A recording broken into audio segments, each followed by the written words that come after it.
Yo lo que primero quiero hacer es, bueno, en fin, agradecer la nutridísima presencia de tantísima gente. Yo creo que es para nosotros un elemento muy estimulante que ante, digamos, análisis o reflexiones sobre el tema de la historia, pues se congregue tanta gente. Es decir, que una forma de reflejar que la historia pues tiene una proyección social, algo que a veces cuando publicamos y no nos lee nadie, pues pensamos, ¿para qué este trabajo? Bueno, si vemos que si lo enfocamos bien, que si hacen las cosas bien, pues bueno, eso significa que hay una cierta concurrencia social. Empezaré yo brevemente, soy el moderador, por lo tanto los que van a llevar el peso de la charla son tantos mis dos colegas que luego los presentaré, pero quería empezar por el final, en el sentido de hacer un muy sincero agradecimiento a los comisarios, a los organizadores de esta exposición, que ha tenido un enorme éxito de público, por lo tanto quiere decir que han sabido tocar la tecla adecuada para que la gente pudiera acudir. También expresar mi agradecimiento muy sentido, no está aquí, pero en fin, están otras personas que le representan, al diputado de Cultura de la Diputación, que es una persona que siempre es un diputado, una persona que siempre muestra una sensibilidad muy especial hacia los temas de historia, ¿no? Hay algunos no porque nos dediquemos a ello, pero en fin, pensamos que la historia es un elemento útil, que las cosas son históricas, que para entender lo que pasa hay que recurrir a la historia y que además de la historia se pueden sacar muchas enseñanzas, más aún cuando estamos hablando de un acontecimiento extraordinario, tan importante como fue la Guerra Civil, o en el caso que aquí nos trata de la Guerra Civil en Euskadi. Yo creo que, en fin, a partir de la Guerra Civil pues se puede no solamente reflexionar sobre ese pasado, sino extraer elementos sobre aspectos tan sustanciales en nuestra vida de hoy, como puede ser la necesidad del pluralismo, la fragilidad de la democracia y sobre todo un elemento que me parece muy sustancial para lo que es en la ciudad que estamos viviendo, que es el tema de la violencia, reflexionar sobre la violencia y los aspectos negativos de la violencia. Bueno, el tema de la guerra civil no me voy a extender, en contra de lo que suele ser, digo, siempre voy a intervenir brevemente y luego estoy media hora hablando, en fin, en este caso intentaré no hacerlo, simplemente decir que, bueno, el tema de la guerra civil en Euskadi, tema de la guerra civil, pero en Euskadi tiene unas connotaciones especiales, es un tema controvertido y es un tema que ha generado, digamos, mucho lo que nosotros solemos llamar usos públicos de la historia, o usos partidistas o lo que, en fin, aparecía ya en alguna entrevista esta idea que yo recojo de otros historiadores de traer el pasado al presente, es decir, hacer una utilización interesada desde el hoy de lo que ocurrió. Bueno, frente a eso, digamos, los historiadores lo que estamos es por la exigencia de que se respete el trabajo del historiador. El historiador tiene como primer requisito, en fin, la veracidad de su trabajo, el ser honesto con lo que tiene que hacer, por lo tanto, en fin, ir reflejando lo que va encontrando independientemente de que eso sea cómodo o no. En el caso de la guerra civil en Euskadi, en el País Vasco, lo que ha habido es una extremada utilización de ese uso partidista, unas visiones que en general no se atenían a la realidad, que era una visión, yo creo que simplificada, pero muy conforme con un cierto pensamiento dominante. No me extenderé más porque van a ser los dos ponentes que van a hablar a continuación, que son dos expertos en la materia. Yo en ese sentido me congratulo de estar con ellos. En fin, yo creo que son de esa nueva generación que está haciendo aportaciones sustanciales desde el mundo académico, que es lo sustancial, que es lo que yo quiero resaltar, sobre el tema de la guerra civil. Empezaré por razones de edad por Pedro Baruso. Pedro Baruso tiene un enorme mérito porque es, digamos, de las primeras personas que hizo trabajos rigurosos sobre lo que es la guerra civil. Cuando digo rigurosos, quiero decir, por ejemplo, trabajos estadísticos sobre temas tan complicados. Esto que se dice, la represión en Euskadi fue extraordinaria. Bueno, pues vamos a verlo a través de fuentes que son muy complejas poder consultar. Pero, en fin, Pedro tiene una abundantísima bibliografía, de los primeros que tiene una bibliografía rigurosa sobre la guerra civil en general y más en particular sobre la guerra civil en Guipúzcoa. Es el máximo experto. Esto no es una exageración, lo que estoy diciendo es una realidad, y es una persona absolutamente cualificada y, como digo, el que más sabe y el que sabe mejor sobre lo que fue la guerra civil en el País Vasco y también en Guipúzcoa. La presencia de Erik Zubiaga, bueno, es un más joven, ya no es joven historiador, pero también viene de lo que es el mundo académico. Erik Zubiaga tiene una magnífica tesis doctoral sobre la guerra civil en Vizcaya, es decir, en sentido vamos a jugar con Guipúzcoa-Vizcaya, una magnífica tesis doctoral sobre, como digo, la guerra civil en Vizcaya, incidiendo también en aspectos concretos como puede ser el tema de la represión.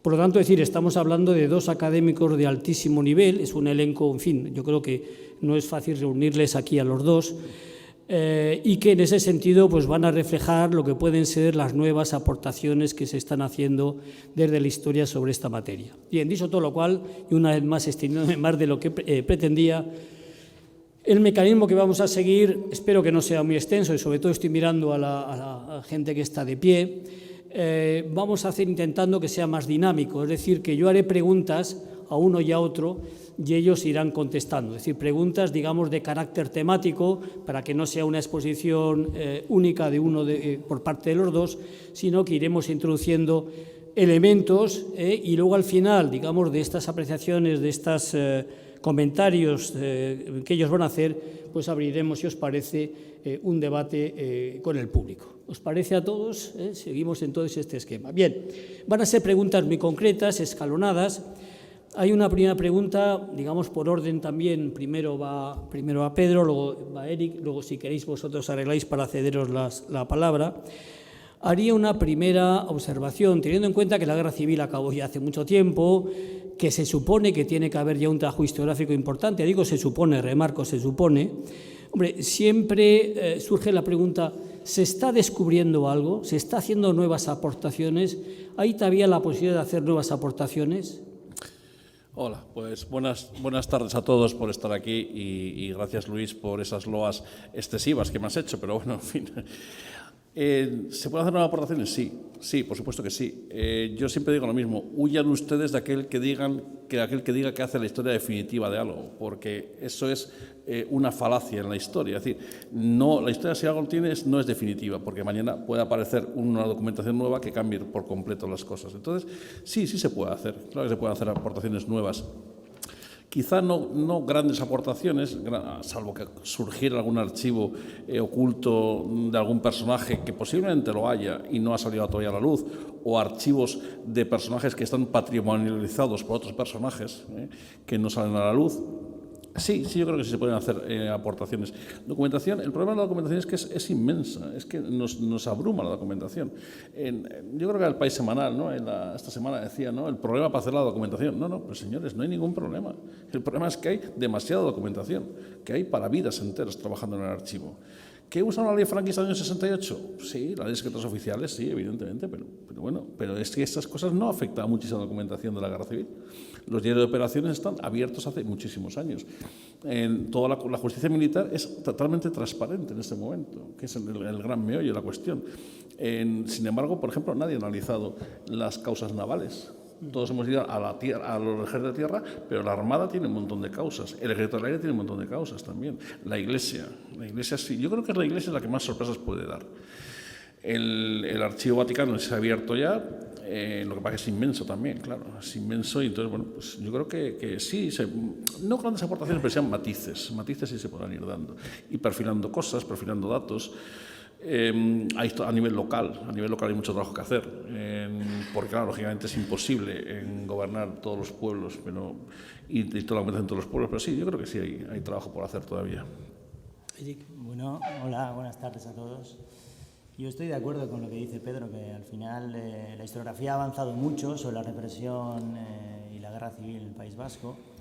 La guerra, como ya sabéis vosotros, es un tema muy recurrente en el País Vasco, un tema que ha generado mucha polémica, pero que curiosamente, no sé si sabréis, pero los estudios sobre la represión franquista me estoy refiriendo, Pues de las últimas comunidades en abordar esta temática desde la historiografía fue el País Vasco. Y aquí tenemos a Pedro como uno de los pioneros que desde la historiografía, desde la academia, pues se metió en archivos, buceó en archivos militares, empezó a sacar expedientes, bueno, los expedientes incoados a través de los tribunales militares, y empezó a dar cuenta de lo que sucedió realmente en la represión en el País Vasco, que yo espero que hoy tengamos la posibilidad de, por lo menos, no sé si muchas veces tenemos ese debate que tenemos los historiadores, que nuestras aportaciones no llegan lo suficientemente de manera nítida a la sociedad, y que siempre hay como una nebulosa sobre la guerra civil, pues que está, bueno, pues a lo que venimos hoy, ¿no? Que está demasiado centrada en mitos, en una narración un tanto distorsionada de lo que allí aconteció. Y entonces espero que hoy podamos por lo menos hacer un resumen breve de lo que nosotros humildemente desde la academia estamos investigando, porque hemos pasado muchas horas en archivos militares, y espero que en los próximos momentos... Yo te diría que, curiosamente, siendo una historia de una guerra, no tenemos una historia militar de la guerra.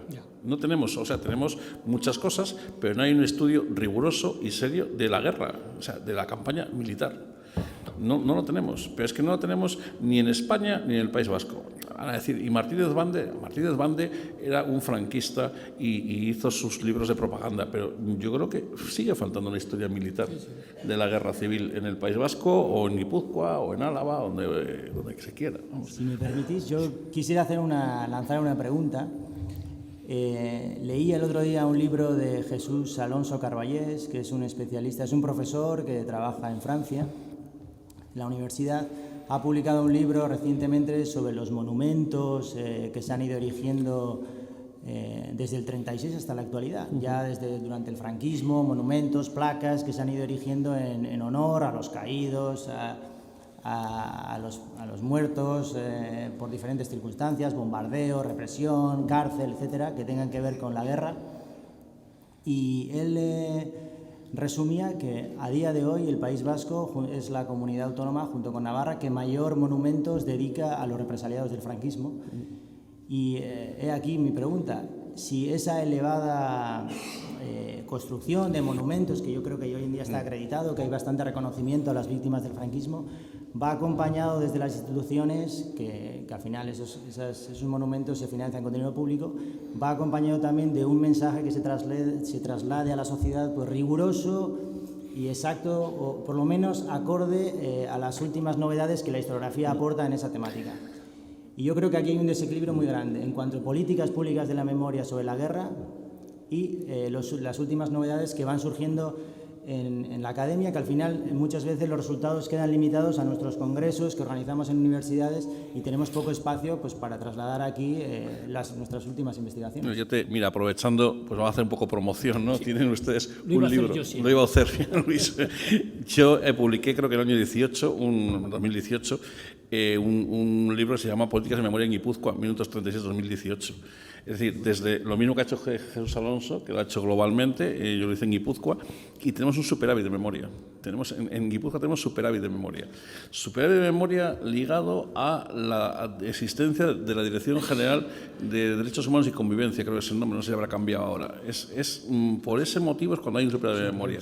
Y San Sebastián tenemos, creo que es la ciudad con más monumentos de memoria antifranquista. Sin embargo, se ha eliminado toda la memoria franquista. A ver, no es que yo, y esto sé que es polémico, no soy partidario de eliminarla, soy partidario de aclararla. Vamos a ver, cuando vamos a Alemania, evidentemente no encontramos nada de la época hitleriana, pero cuando vamos a Italia sí que vemos muchas cosas que pone todavía EF, era fascista.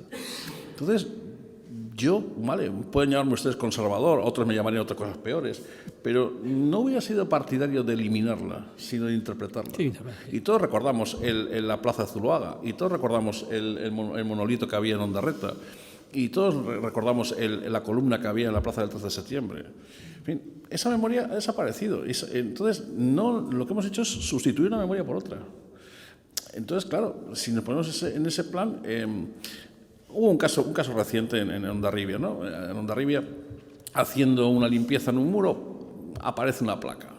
Pedro Muguruza, hijo predilecto de la ciudad. Claro, el ayuntamiento dice: ¿quién es Pedro Muguruza? Me pregunta, pues mira, Pedro Muguruza es el arquitecto del Valle de los Caídos, pero también es el responsable urbanístico de la Hondarribia actual.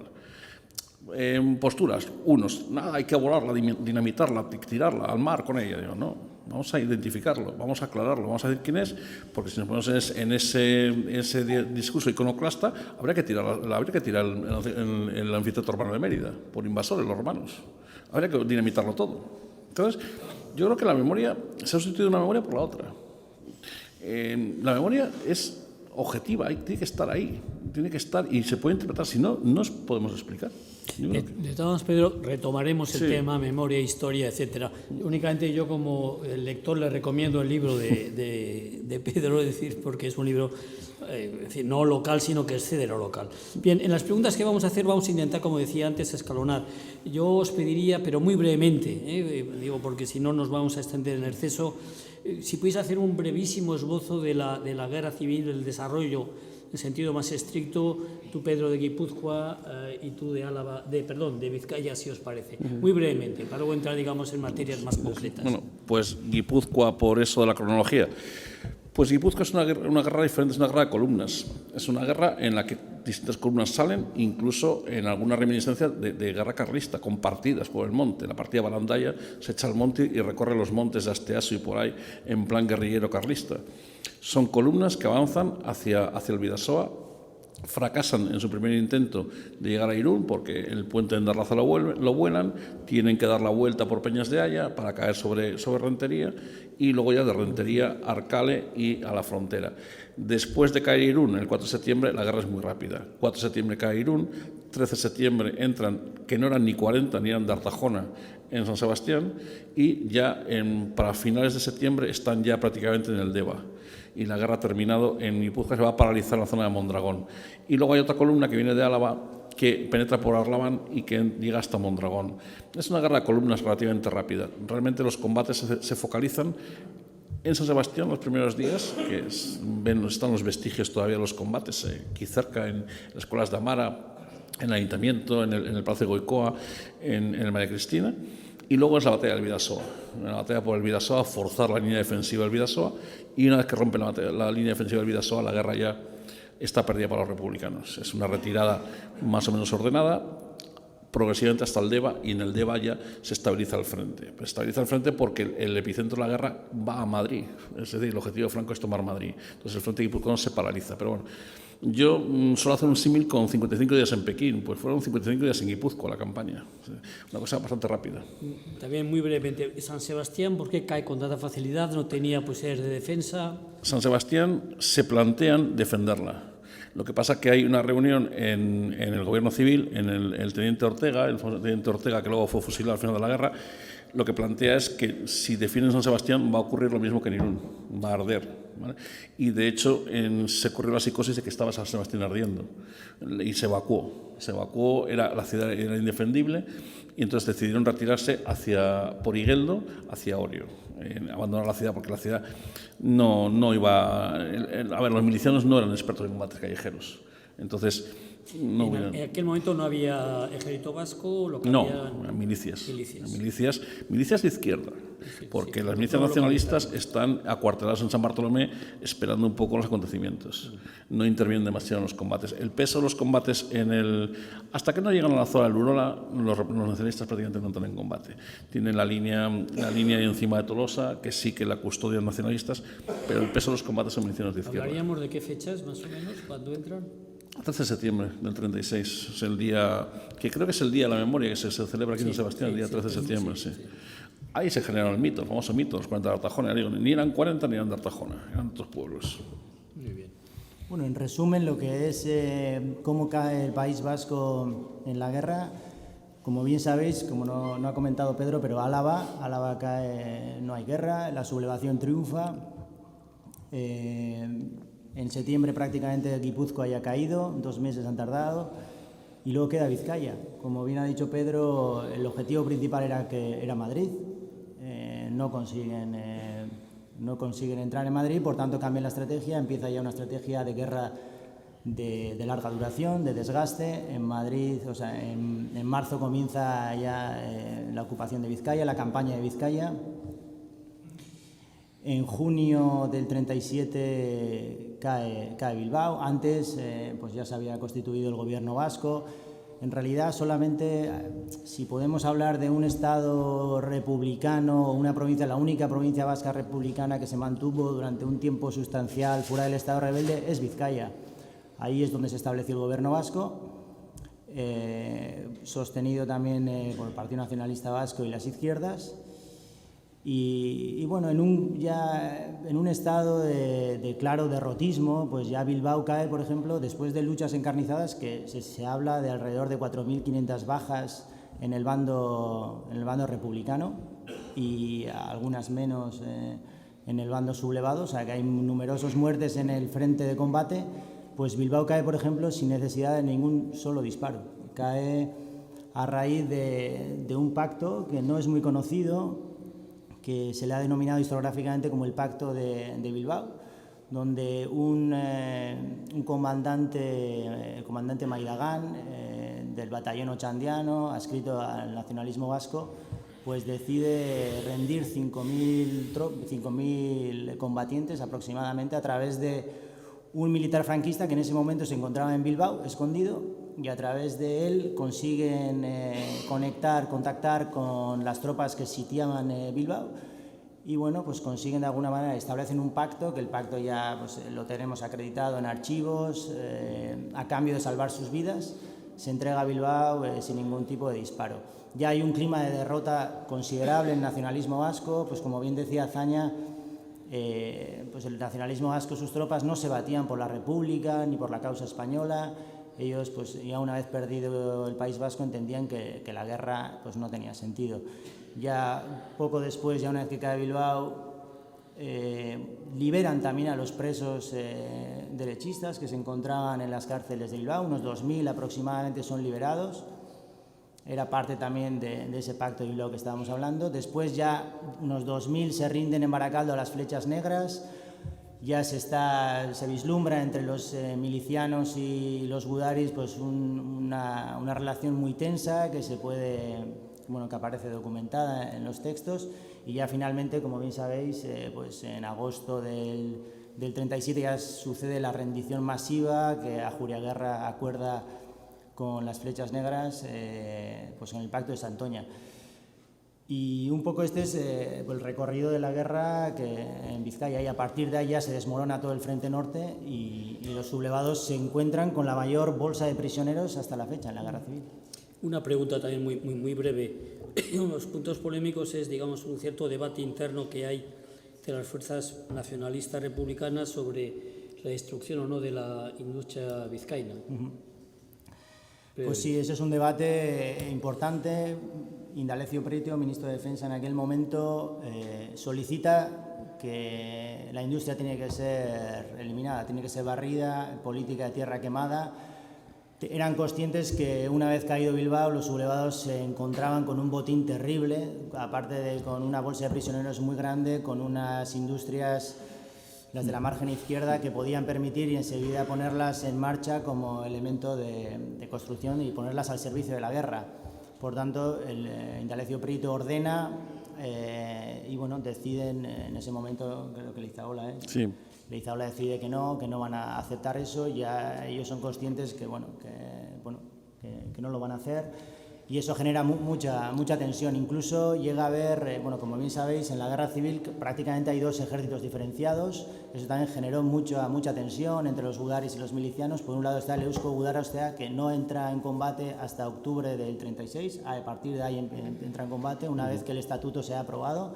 Hasta entonces lo único que, prácticamente se mantienen a cuidar el orden, a cuidar sus edificios, porque también hay iglesias, a cuidar iglesias. Mantienen mucha tensión, porque en realidad, como el PNV ha reconocido muchas veces, el pacto, la alianza que hacen con las izquierdas para sostener el gobierno vasco es un pacto coyuntural en unas circunstancias extremas, excepcionales, porque hay que tener en cuenta que son culturas políticas antagónicas que venían ya dialécticamente discrepando y enfrentándose desde finales del 19, y entonces ya después de la guerra, ya una vez que cuando sucede la rendición de Santoña, aunque no se rinden todos los combatientes nacionalistas, y a la tirantez es extrema. Incluso hay algún comandante republicano que solicita bombardear Santoña, al punto que la tensión es muy elevada.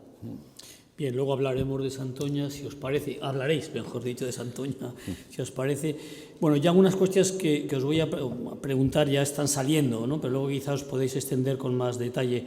Una nueva cuestión sería si podéis hablar del tema de la constitución del gobierno vasco, lo que eso entraña, el estatuto, la relación con la República y algo que ya estáis comentando aquí también, que es el esfuerzo bélico y la relación que mantiene, una relación no siempre fácil.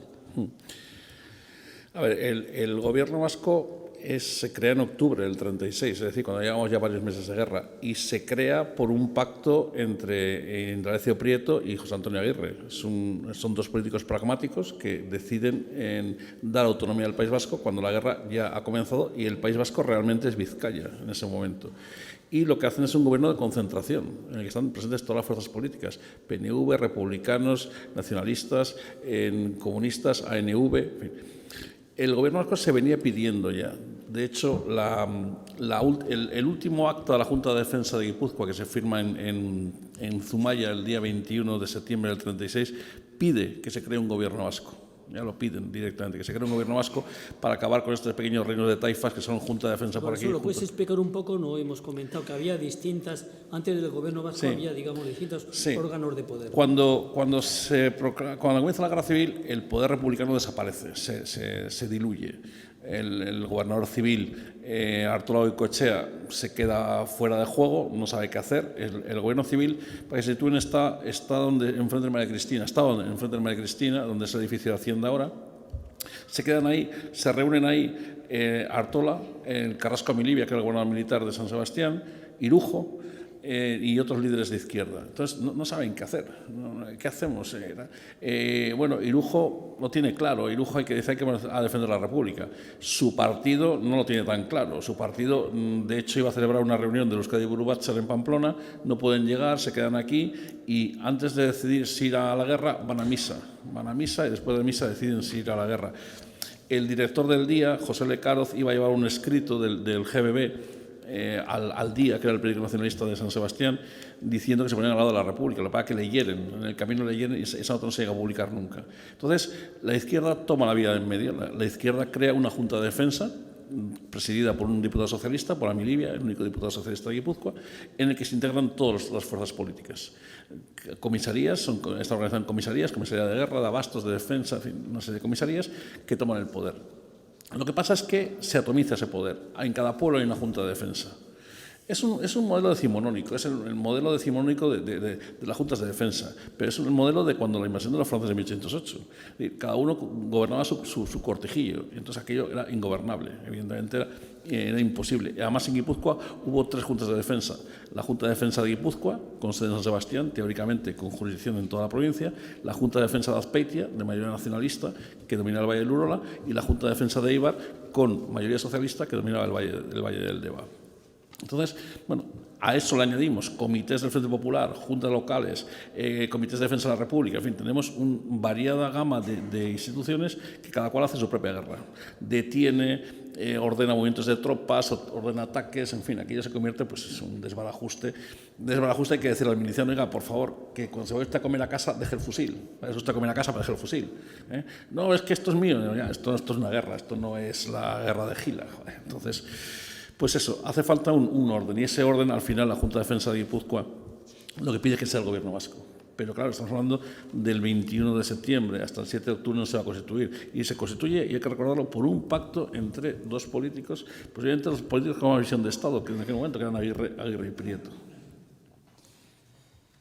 Bueno, yo como, por no incidir en lo que dice Pedro, comentaría, por ejemplo, la inmensa dificultad que supuso para las bases del Partido Nacionalista Vasco afrontar la guerra del lado de las izquierdas, que las consideraban como los enemigos de la religión. Tenemos que tener en cuenta que por aquel entonces el Partido Nacionalista Vasco era un partido muy católico, un partido de orden, que 5 años antes solo de la guerra había concurrido electoralmente con los carlistas, con los que ahora se estaba enfrentando.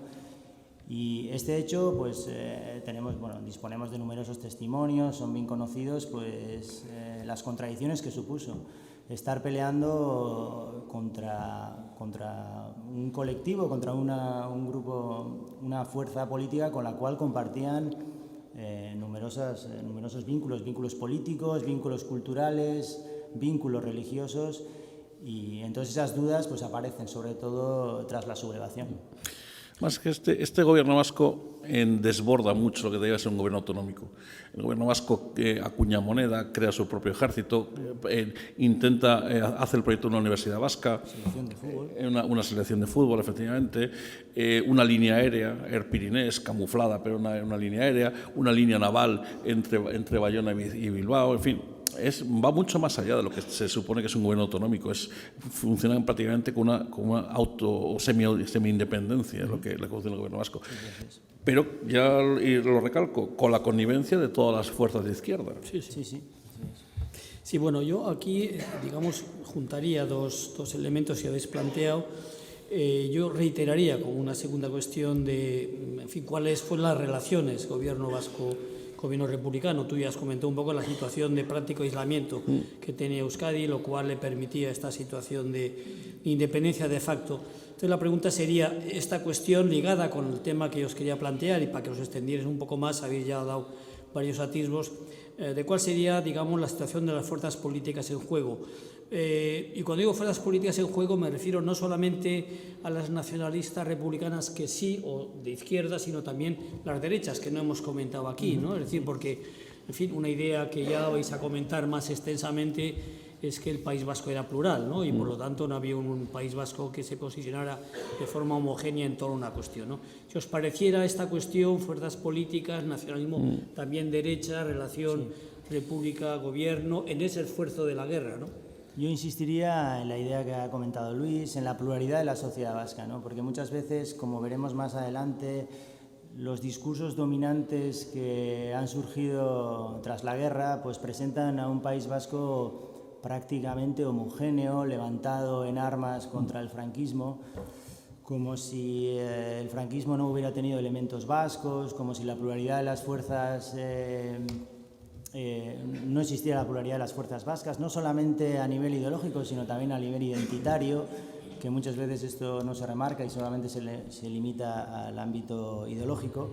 Y por hacernos una idea, la República, el panorama político en el País Vasco era plural, como decía Luis, y sobre todo se manejaba en torno a tres ejes políticos, tres grandes ejes políticos, que serían, por un lado, lo que se ha venido a llamar la derecha españolista, formada por los carlistas y el monarquismo alfonsino. Después estaría el nacionalismo vasco, representado por el Partido Nacionalista Vasco, sobre todo, partido, como he dicho antes, partido religioso, partido de orden. Y por último estarían las izquierdas, unas izquierdas plurales, fragmentadas, también enfrentadas entre sí, tampoco son un colectivo ni mucho menos homogéneo, y formadas por comunistas, anarquistas, republicanos y socialistas, y sobre todo en el País Vasco, por lo que a nosotros respecta, la fuerza principal de las izquierdas correspondía al republicanismo y al socialismo.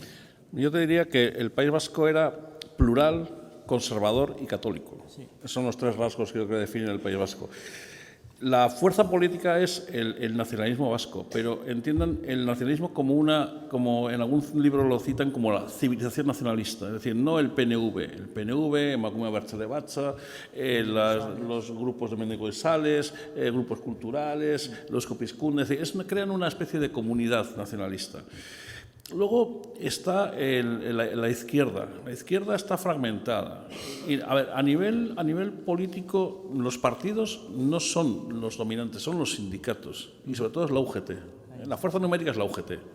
El Partido Socialista tiene su peso, pero está localizado en los centros industriales. En Guipúzcoa, en Eibar, en Irún, San Sebastián, en poco más. En Vizcaya, la margen de izquierda. En Álava, pues prácticamente nada. ¿Vale? En Álava el republicanismo sí tiene más predicamento. Aquí los republicanos eran 4 gatos y cada uno por su lado. Bueno, el alcalde de San Sebastián era republicano federal, Fernando Sassián, y no le hacía caso nadie, siendo como era el anfitrión del Pacto San Sebastián, que por cierto, quiero recordar que cuando se cumplieron 80 años, creo, del Pacto de San Sebastián, que se firmó ahí en la calle Garibay, al lado de la heladería de los italianos, se puso una placa conmemorativa. Creo que duró horas. la arrancaron. Y todavía está la marca de la cola en el portal y nadie lo ha repuesto. Un hecho histórico de mayor importancia. ¿No? Esto es lo que se llamaría, los franceses dirían, un lugar de memoria. Vamos, harían ahí unos festejos por todo lo alto. Y aquí se arrancó en horas. Si pueden ustedes mirar en la hemeroteca, duró y nadie más ha vuelto a preocuparse de ese tema. Y el alcalde era republicano federal y el pobre murió en el manicomio de Palencia, abandonado por todos. Entonces, bueno, el Partido Comunista, 4, pero muy bulliciosos, muy militantes, muy concienciados y que estaban en primera línea de todo. Y luego los anarquistas, pues eran también muy pocos, lo que pasa es que eran gente muy echada para adelante. En Trincherpe eran prácticamente los amos y luego estuvieron aquí, en la calle Sánchez Toca, en mi antiguo colegio, Sagrado Corazón, era la checa de la CNT, como se decía antes. Y yo todavía recuerdo ir al colegio, y algunos de ustedes han estado en Sagrado Corazón, han disfrutado del Sagrado Corazón como disfruté yo, estaba la imagen del Sagrado Corazón fusilada por los rojos. Estaba allí presidiendo el colegio. O sea que, en fin. Luego, también es una cosa geográfica. El mundo urbano es más de izquierdas, el mundo rural es más conservador, tradicionalista y nacionalista. Y luego la derecha, no nos olvidemos, la falange española, que tenemos una tesis magnífica sobre falange hace poco, pocos, pero muy cualificados, muy cualificados. De hecho, el arquitecto del Náutico San Sebastián, Ezpurúa, era falangista. A ver, estos falangistas eran un poco lúdicos, tenían una sociedad medio gastronómica, política, donde creo que montaban sus fiestas ahí por todo lo alto, con un peso importante. El propio José Antonio Primo de Rivera viene a San Sebastián a inaugurar la sede de Falange en la calle Garibay, donde estaba el cine Novedades, era el que estaba ahí. Sí. Ahí estaba la sede de Falange. Luego estuvo en el Boulevard. Y luego la derecha tradicional, eran gente muy poderosa, económicamente muy poderosa. Gente tan poderosa como Gaiztarro, con el cual se reúne Telesforo Monzón unos días antes de la Guerra Civil a ver qué hacen. En su finca, ahora su finca es Videvieta, se reúnen allí, el Telesforo Monzón, que saben ustedes la deriva que tuvo luego, a ver qué hacen con esto de la guerra. ¿Qué hacemos con la sublevación? Yo no sé si todo el mundo sabe la deriva de Telesforo Monzón. Tenemos, sí, bueno, o luego hablamos de Telesforo Monzón. Hablamos después, muy bien. Bueno, yo no sé si los que están de pie piensan que vamos muy lentos, espero que no. Bueno, entramos ahora en dos temas que son, bueno, aquí ya tenéis barra libre, que han sido elementos muy debatidos. Uno de ellos es el tema de la represión, que tanto Pedro como tú habéis trabajado y habéis hecho aportaciones sustantivas, y además aportaciones sobre un trabajo muy ingrato, o sea, que es ir archivos por archivos, en archivos que no se encuentra nada, etcétera. Entonces, en cualquier caso, si queríais un poco explicar esta cuestión, si me permitís, sin mucho corsé de tiempo, esto miro a los jóvenes que estáis ahí de pie, porque me pongáis buena cara y no me empecéis a hacer que no, que ya está bien. Bueno, pues empezamos por Guipúzcoa y luego tú, que tienes cronológicamente. Vamos a ver, la represión, una primera cosa, punto número 1, hay que hablar de represiones, represión republicana y represión franquista, primer punto. Segundo punto, hay que hablar de represiones física, económica, laboral, etcétera, etcétera. Claro, aquí decimos, ¿cuántos fusilados? Sí, muchos fusilados. Muchos menos que en otros sitios donde no hubo guerra. Hay cifras muy dispares. Yo considero que son en torno a 350 o 400 fusilados por los republicanos y calculo que en torno a unos 500 fusilados por los franquistas. Que hay más, desde luego, pero documentados 500. Alguno más puede haber, 500, 600, puede haber alguno más. Ya, bien, hasta ahí muy bien. ¿Y toda la represión económica? Que eso nos hemos olvidado de ella. La represión económica, tengan en cuenta que cae sobre las familias, incluso familias de ejecutados. Es decir, a usted le han fusilado al marido, no se preocupe, le vamos a abrir a usted un expediente de relaciones políticas y va usted a pagar.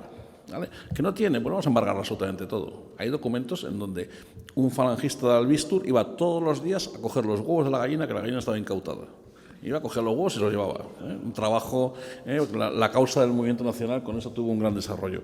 Entonces, es un tema controvertido, que nunca llegaremos a dar cifras absolutas, que hay que seguir investigando y que hay que investigar las distintas represiones que hay, porque claro, yo lo sigo diciendo siempre, que sí, que hay mucho fusilado, pero también hay mucho maestro cesado, mucho funcionario depurado, mucho médico apartado, mucho abogado inhabilitado, muchas familias que les quitan absolutamente todo, ¿vale? Entonces, claro, si eso multiplicamos La familia por 5 en aquella época nos sale, como yo decía en ese libro que ha citado Luis antes, que estaríamos en torno al 8% de la población guipuzcoana afectada por la represión. Es muchísimo, pero es mucho menos que en otros sitios donde no se pega un solo tiro en la guerra. Navarra, ni un solo disparo, 3.000 muertos. La Rioja, ni un solo disparo, 2.000 muertos. Estamos hablando de 500, 600. ¿Vale? No hagamos victimismo.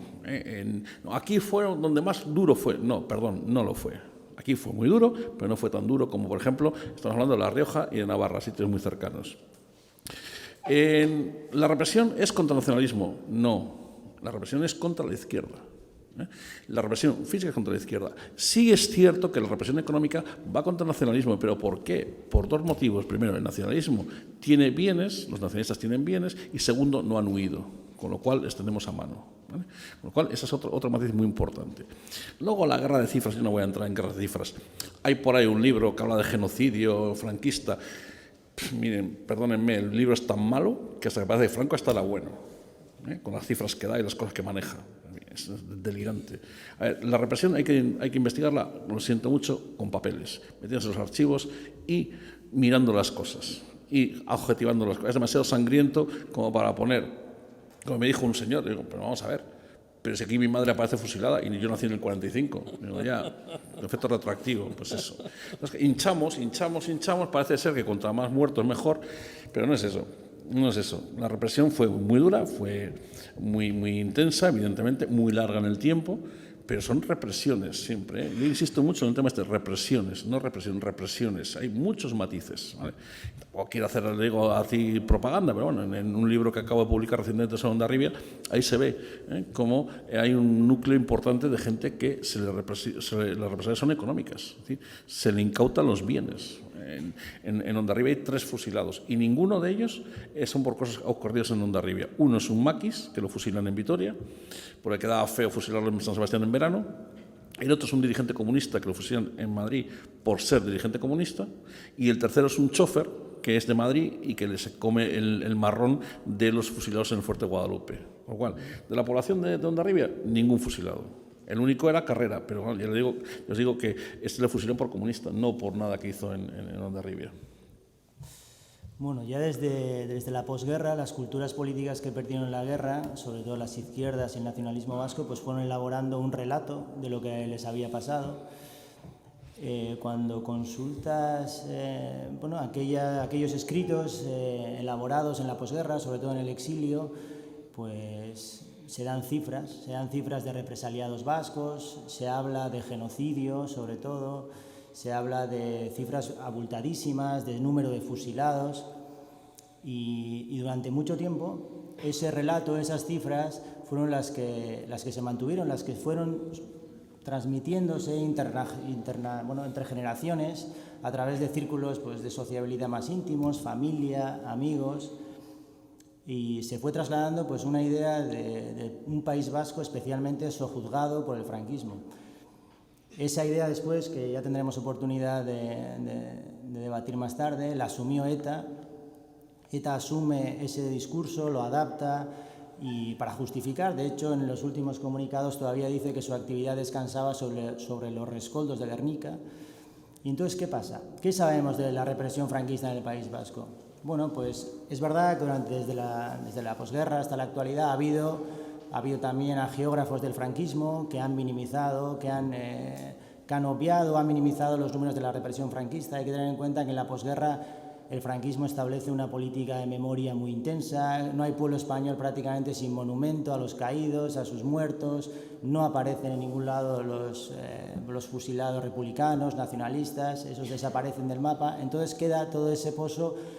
La única memoria se mantiene en las familias, en esos núcleos más íntimos. Cuando llegamos nosotros a estudiar el franquismo, la represión, los números de la represión, que siempre es un tema muy controvertido, porque hay que consultarlos y no todas las muertes dejan un rastro documental. Nosotros, por ejemplo, las muertes que son producto de consejos de guerra sí que aparecen bien documentadas, hay un expediente que acredita el fusilamiento.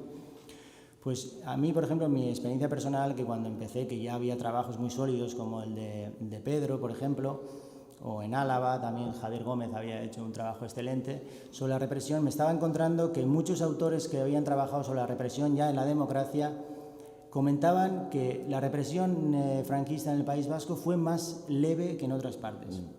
Y este dato, esta circunstancia contrastaba mucho con esa memoria que se venía trabajando o que estaba instalada en el País Vasco.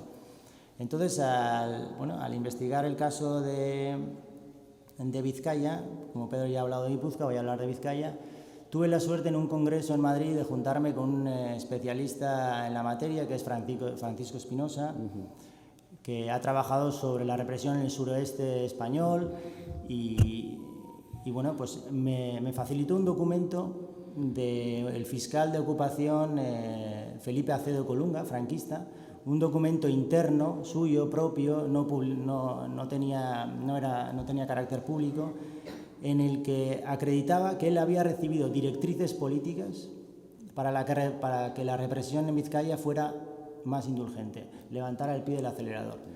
Y ahí él esgrimía que había razones políticas de campaña, que luego, si tenemos tiempo, entraremos cuáles fueron esas políticas de campaña.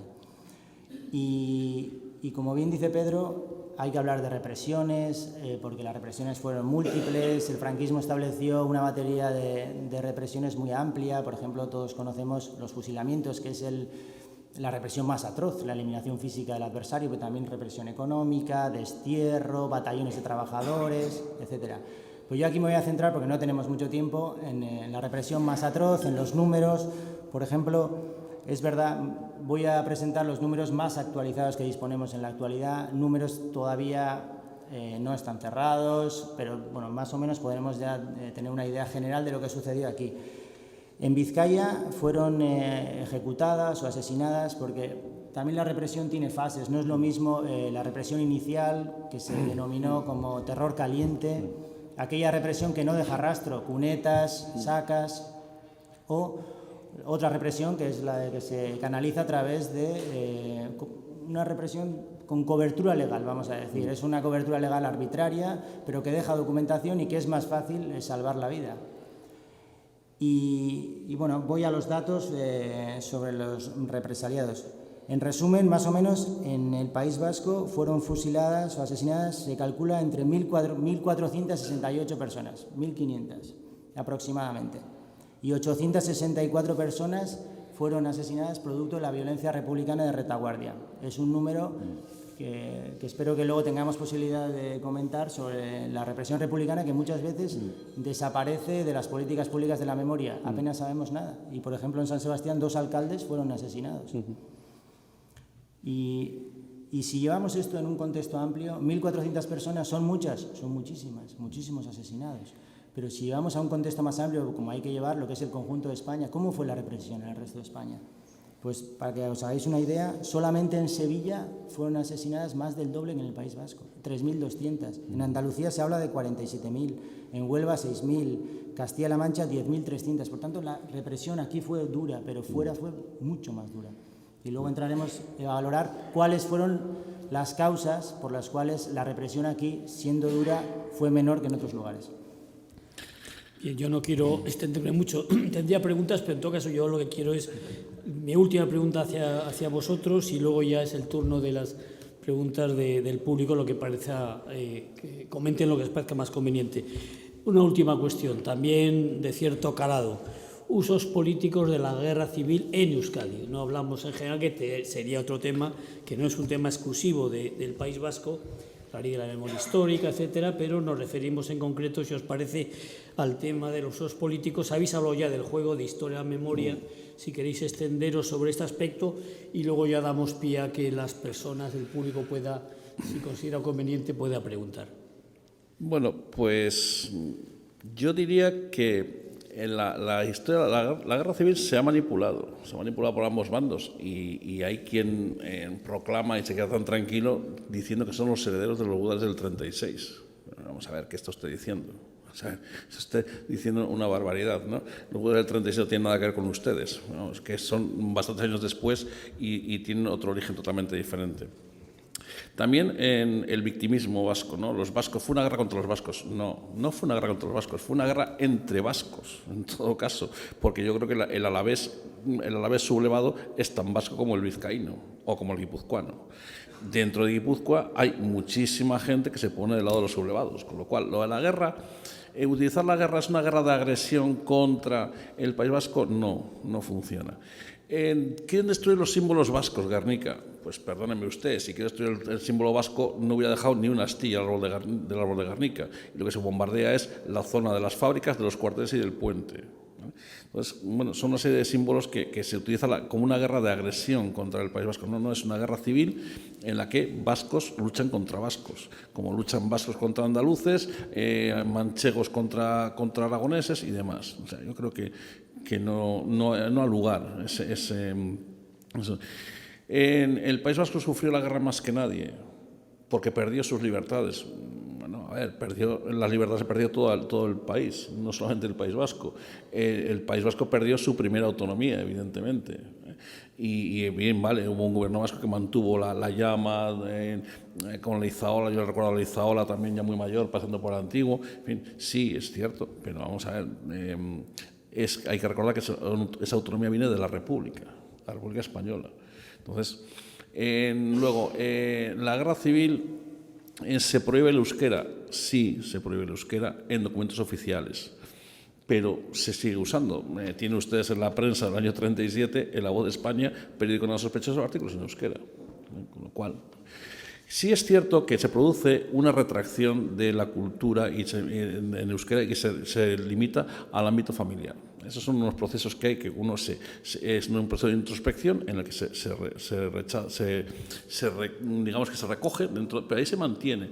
Hay un libro bastante antiguo que es el Código Nacionalista, creo que de Alfonso Agote, ¿no? Sí. De cómo se mantuvo, todo esto se mantuvo en el ámbito familiar y luego explica que surja tan rápido otra vez. Cuando el franquismo acaba, la cultura nacionalista vuelve a surgir con rapidez. Se mantuvo, además. A ver, si había bailes vascos, si había ceremonias de tipo vasquista en el franquismo, aquí, como cosa folclórica. Pero vamos, es que sí, hemos utilizado como que fue una guerra. Yo creo que la idea fundamental es que no fue una guerra de España contra Euskadi, fue una guerra de vascos contra vascos, en la que hay vascos en un lado y vascos en el otro. Pero vamos, yo creo que esa es la principal. Y evidentemente el Gudari del 36. ¿Qué es otra cosa? Gudaris vamos a ver, solamente había gudaris.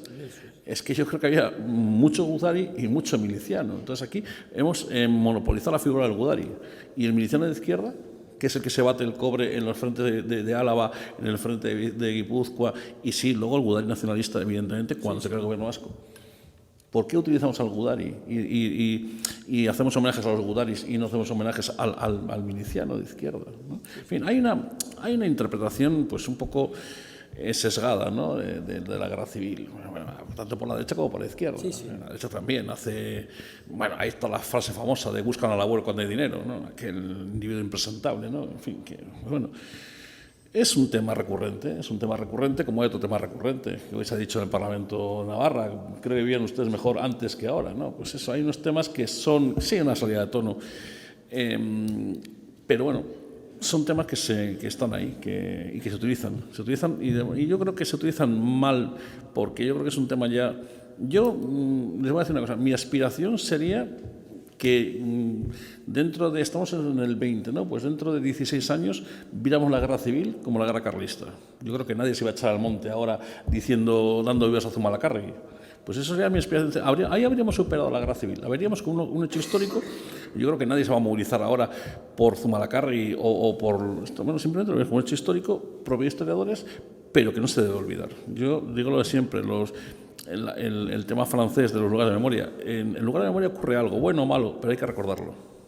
Y la guerra civil hay que recordarla, pero desapasionadamente, objetivada y con un objeto de historia y de estudio y conocimiento de la sociedad, evidentemente. Bueno, yo quisiera añadir en el relato, como bien decía Pedro, que hay un relato muy distorsionado de la guerra civil, lamentablemente a día de hoy, todavía instalado en buena parte, o bueno, no sé en buena parte, pero sí en parte de la sociedad vasca. Y quería traer, en relación a esto lo que digo, dos casos recientes, o bueno, un par de casos que demuestran cómo todavía, pese a que la historiografía va avanzando, pese a que disponemos datos ya soportados en fuentes, en hechos, debatidos, contrastados, todavía siguen discursos como si nada de la historiografía se hubiera publicado, como si estuviéramos todavía en la posguerra, con esos relatos heroicos como presentando la guerra civil como un enfrentamiento entre España y el País Vasco, obviando la pluralidad de las fuerzas políticas vascas, etc. Por ejemplo, en el 2017, el 10 de junio, el Ayuntamiento de Larrabetzu, en Vizcaya, decidió derribar una cruz que estaba construida en la cima del Monte Gaztelumendi, no sé si lo conocéis. Esa cruz fue erigida pues, en honor a los caídos franquistas. Y bueno, el alcalde de Larrabetzu decidió, porque hay partidas para ello, derribar la cruz. No es nada fuera de lo normal, es un hecho totalmente corriente, porque ya desde la etapa democrática y sobre todo ya a partir de la promulgación de la Ley de Memoria Histórica en 2007, pues se han ido eliminando progresivamente todos los vestigios que recordaban al franquismo en el País Vasco, ya se han ido eliminando todos aquellos pues, elementos recordatorios, ensalzadores de los caídos que estaban en el espacio público. Entonces pues, no era nada, una noticia como otra cualquiera. Lo único que aquella noticia adquirió una gran relevancia mediática por lo catastrófico de aquella destrucción. En el derribo, que fue mal calculado, pues quedó herida gravemente, incluso terminó con la rotura de la tibia y peroné una concejala del Partido Nacionalista Vasco de Larrabetzu, y entonces eso fue noticia. Y cuando uno se traslada a esa noticia, empieza a ver la escenografía que acompañaba la destrucción de aquel monumento franquista. En un lado estaba colocada la Ikurriña, en el otro lado la estelada catalana, mientras que los presentes entonaban la Internacional en euskera. Ese era el relato de la guerra civil que se estaba estableciendo en ese momento. Y si eso no fuera suficiente, el alcalde de Larrabetzu dijo después de la destrucción que allí en aquel pedestal se iba a construir un otro monumento en homenaje a los que habían luchado por la libertad de Euskal Herria, de alguna forma conectando aquel hecho lejano del 36 con situaciones de la actualidad, con un claro objetivo de sacar un rédito electoral en el presente, utilizando de una manera muy burda hechos del pasado.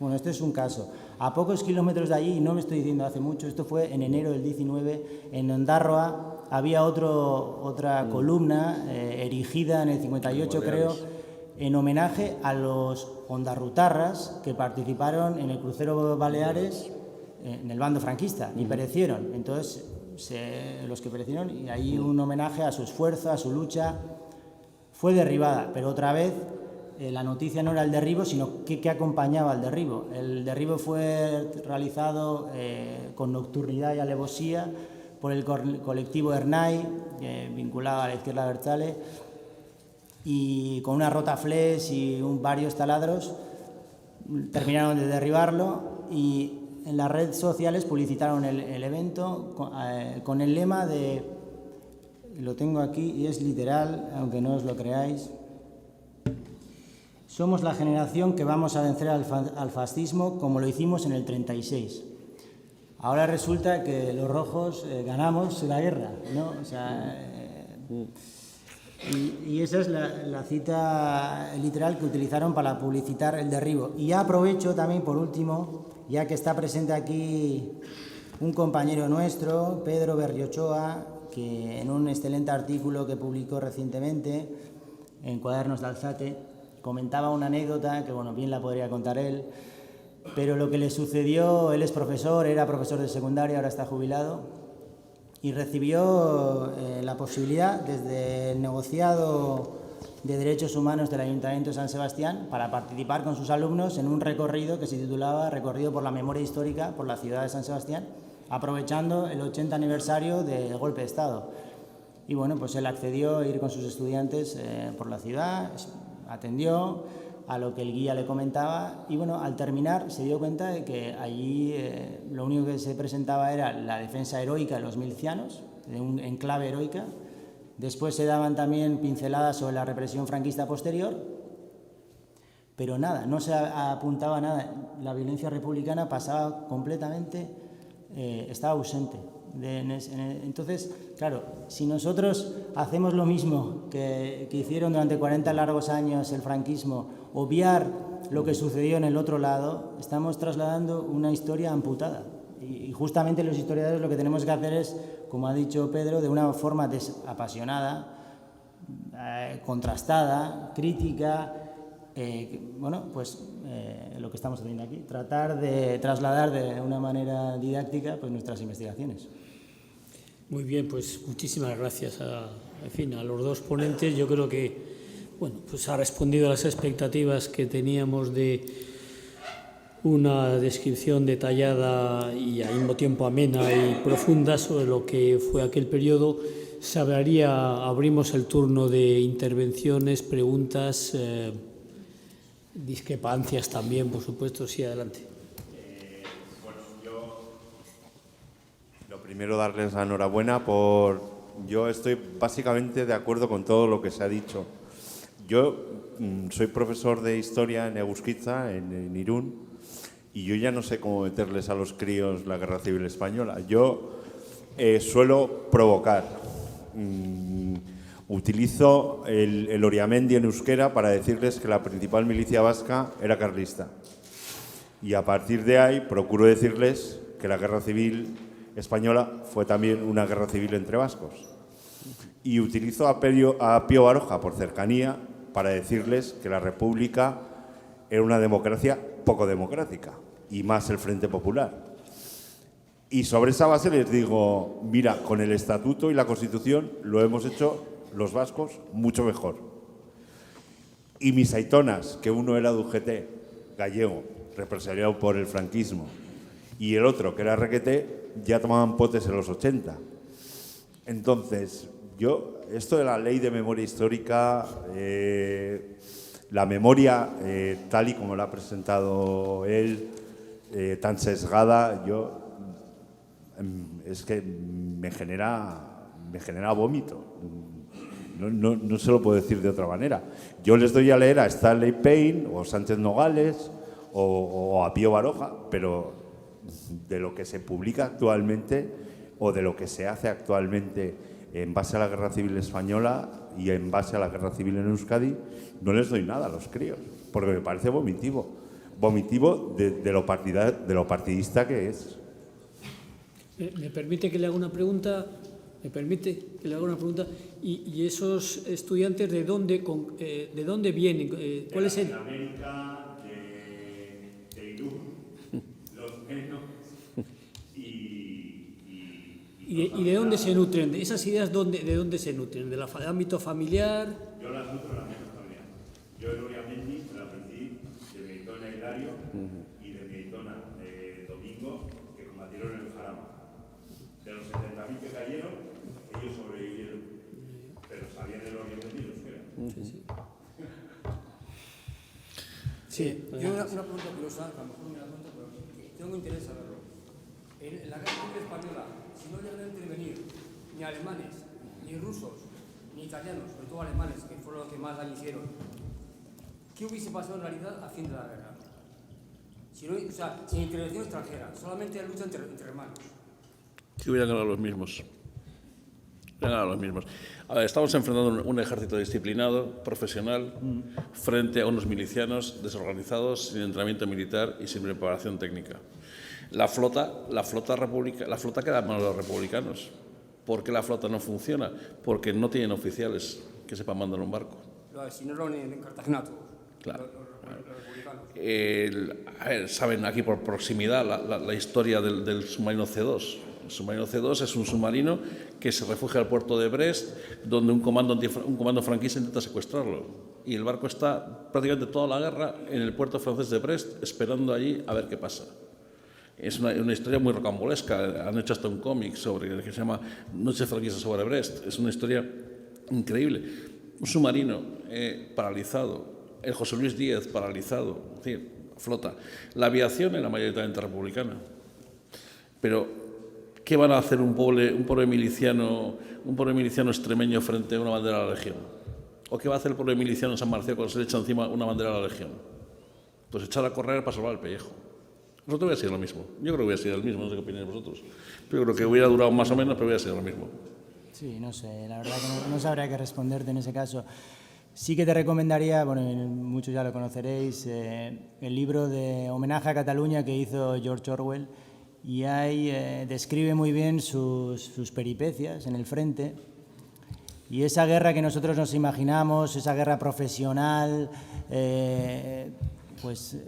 luego en el día a día no tiene nada que ver con lo que nosotros, es barro, son piojos, es hambre, es analfabetismo, es pertenecer a una milicia comunista y no saber lo que es el comunismo, no saber si eres socialista o comunista, es que te ha tocado caer ahí. Ahí también están los libros de Chávez Nogales, que son espléndidos para reflejar, yo creo, a donde no llegamos los historiadores, llegan los literatos, los novelistas, y reflejan la crudeza trasladan la crudeza de una guerra, la estupidez que supone una guerra, que muchas veces nosotros también pecamos a la hora de contarla como si fuera algo muy, muy lineal, muy matemático, avanzan los frentes, se retiran, ganan, superan, pero no tiene nada que ver con eso, es hambre, miseria y muchas contradicciones internas. Vivir con una lata de sardinos al día, sí. Metido en un agujero, aterido de frío, en fin.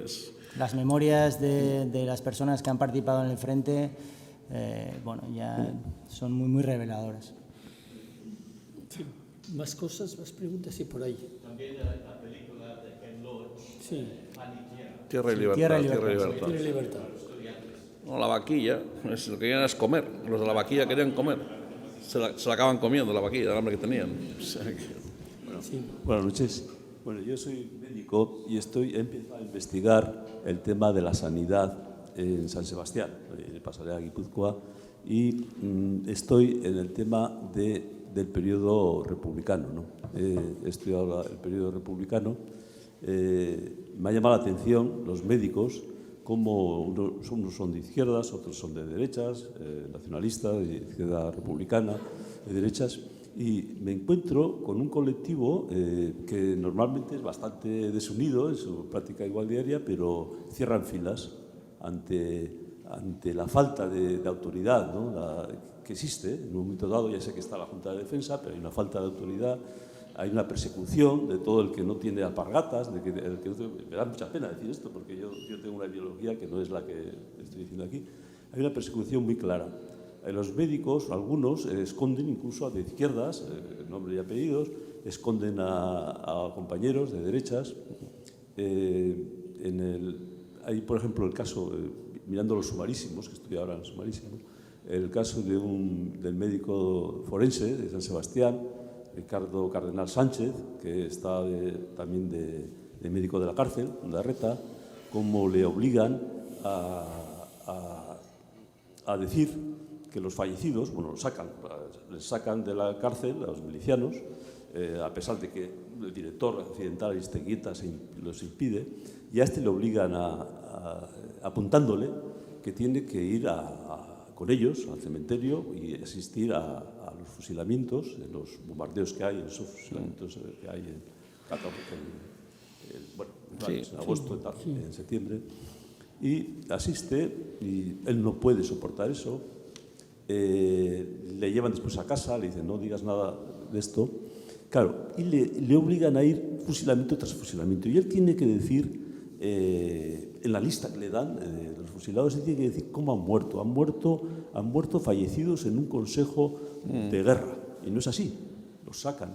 No. Y a este señor encima le ponen una bomba en el portal de su casa, le saquean su casa, tal. O sea, una situación ya es terrible, ¿no? Lo de este hombre. Y después está encausado, después, el periodo franquista está encausado porque es también responsable de los fusilamientos en la Reta. Sí, el médico de Fuenterrabía también es procesado porque decía que daba purgantes a los presos.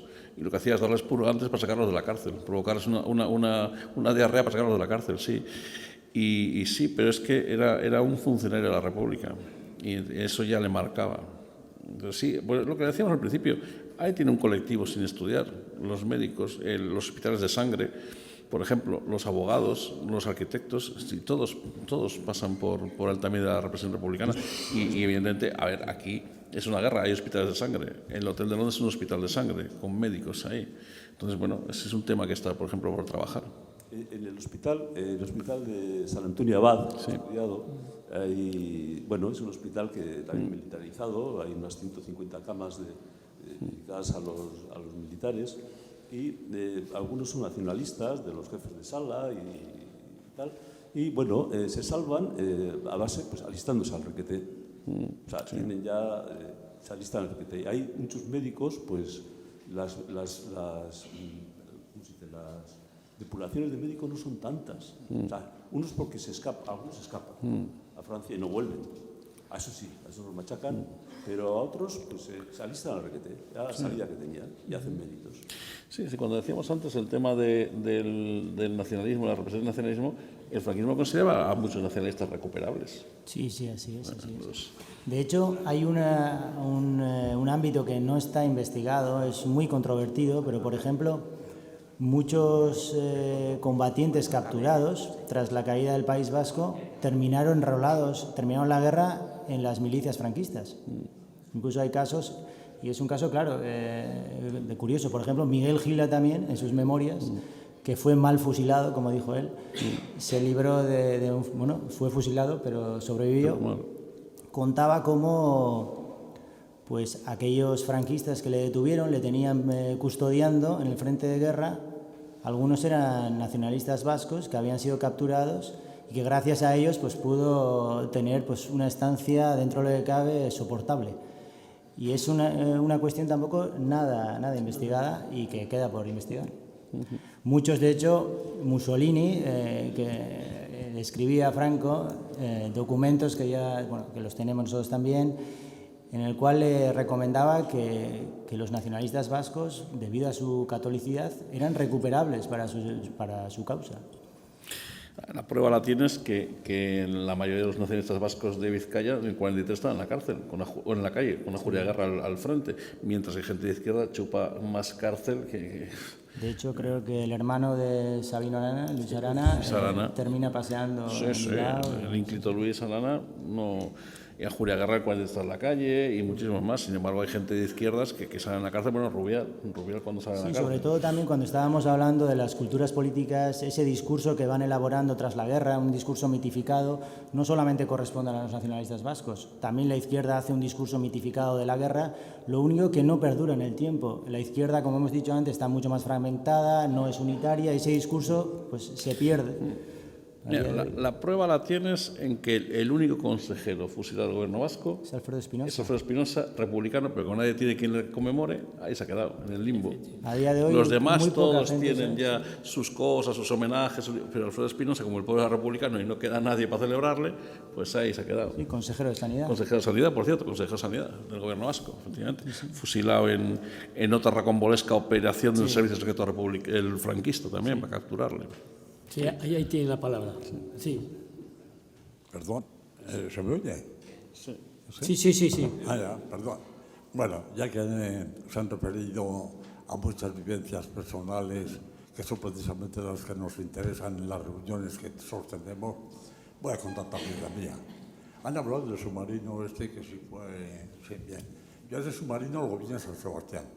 Lo vi desde luego y fue una risa, porque dice que empezó a bombardear, no sé si a María Cristina o donde al actual ayuntamiento, y de los bombazos de lo que pegaba, parece que se estaban saliéndose los tornillos de la Jesús María.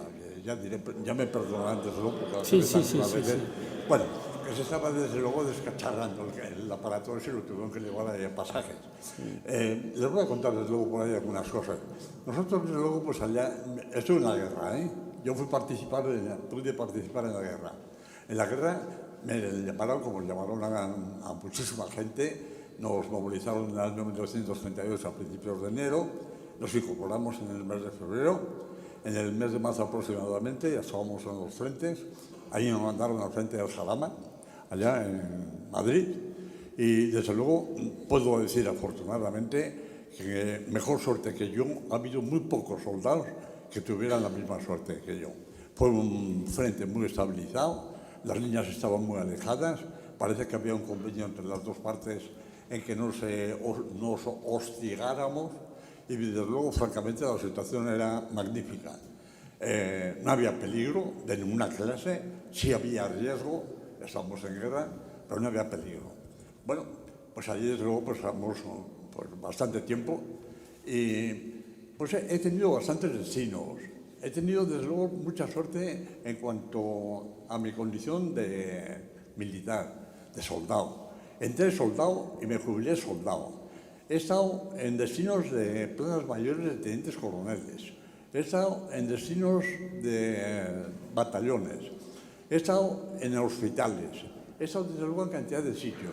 Pero afortunadamente me ha salido bien. He hecho desde luego algunas cosillas, desde luego, que si hubieran hecho otros, posiblemente las hubieran pasado mal. Yo no he tenido a nadie que me amparara. Bueno, pues bien. Al tropezarme con bastantes militares de alta graduación, he visto que no todos eran precisamente franquistas. No, ¿qué va? Yo recuerdo perfectamente que cuando me pidieron una plaza para cubrirla por un escribiente, pues claro, me presenté yo. En vez de estar en el monte, que estábamos llenados, desde luego, de parásitos, teníamos lepra, teníamos, sarna, teníamos, desde luego, cantidades de cosas, desde luego, que no era una vida, desde luego, correcta, desde luego, para poder vivir. Pues me presenté en el teniente coronel y me dijo a ver de dónde era, San Sebastián. Y me dice, hombre, de San Sebastián, ciudad bonita, ciudad bonita. Y sí, desde luego, pues está... Bueno. Dile al jefe que iba a tener yo en aquel momento, te presentas a él y le dices lo que tienes. Aquel hombre me defendió enormemente. Y yo no era más que un simple soldado. Pero en las ocasiones que he tenido de relacionarme con otros jefes de otras unidades de la Legión y demás, porque claro, siempre era el problema mayor de él, me tenía que relacionar con gente. Pues estaban, desde luego, este hombre me defendió de una forma, desde luego, tan radical que yo no me lo quería. Me parece que lloré. Un hombre, desde luego, que no me conocía, me llamaba además el nacionalista, porque a todos, desde luego, cuando tenía que hacer referencia a mí, que llevaba algo, a todos les decía, dile al nacionalista que venga. Hoy nacionalista, en cierta ocasión, desde luego, estaban en el frente, que hubo pues, alguna operación sencilla, no sé, pero de todas formas, de bastantes heridos y demás, me mandó y dice, oye, nacionalista, dile a la ordenanza de los caballos que vengan a buscarme porque vamos a regresar. Resulta que los caballos, desde luego, pues no llegaban. Entonces, claro, al no llegar los caballos, me llamó nuevamente. Entonces me dice, ¿qué pasa, nacionalista? ¿No has mandado? Dice, sí. ¿Qué pasó? Pues no sé, que las niñas de desde luego estaban muy confusas y se pasó a los republicanos allá. Perdone. El único comentario que me hizo, dice, es que esto, no sé si no era de raza. No, me va a perdonar porque es que hay otra gente también que quiere, aparte que nos van a mandar, me temo, por los avisos que estoy oyendo. Es que ha sido un testimonio muy interesante. Le agradezco muchísimo lo que nos ha explicado. Bueno, pero les agradezco que... Nada, no, a usted no faltaría más.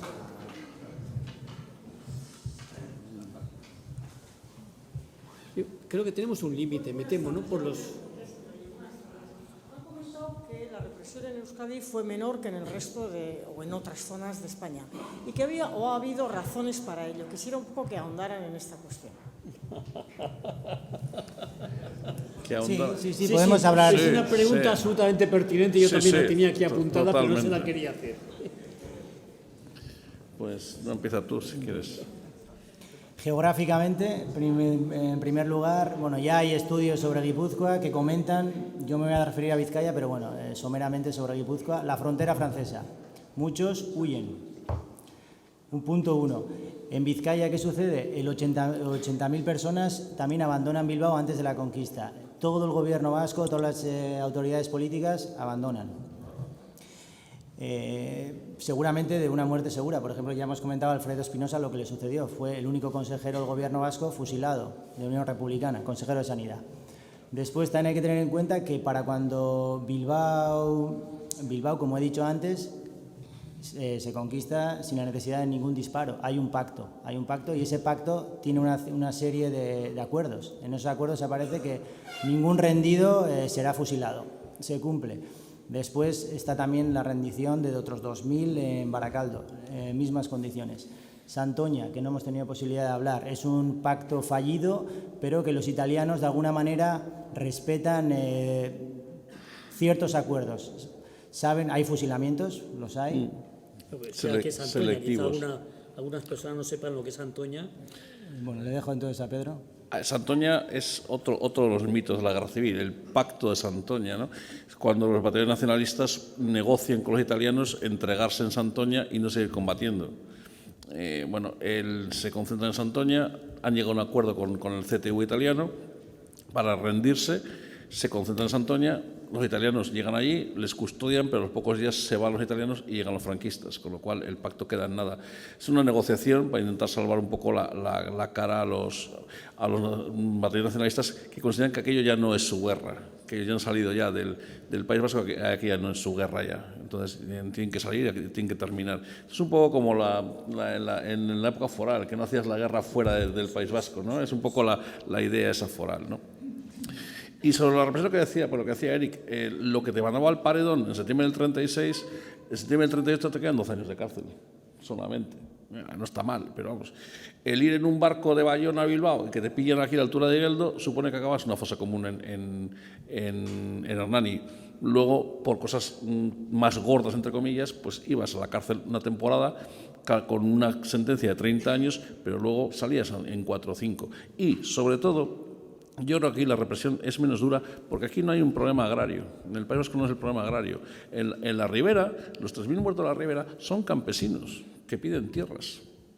Los 2.000 muertos de La Rioja son campesinos que piden tierras. Los andaluces son campesinos que piden tierra. Aquí no había ese problema. Aquí es un obrero industrial. Aparte que luego la frontera está ahí y cruzar la frontera salvó la vida a muchísimos. Entonces, ese matiz agrario también es importante. Y aparte luego también hay que reconocer que la mayoría del País Vasco es católico, entonces tampoco está tan lejos de los sublevados, vale, que serán nacionalistas pero católicos y que hay mucho tradicionalista, en fin, que hay muchos matices para... Quisiera, para aclararte las causas concretas, como bien decía Pedro, la cuestión católica es determinante.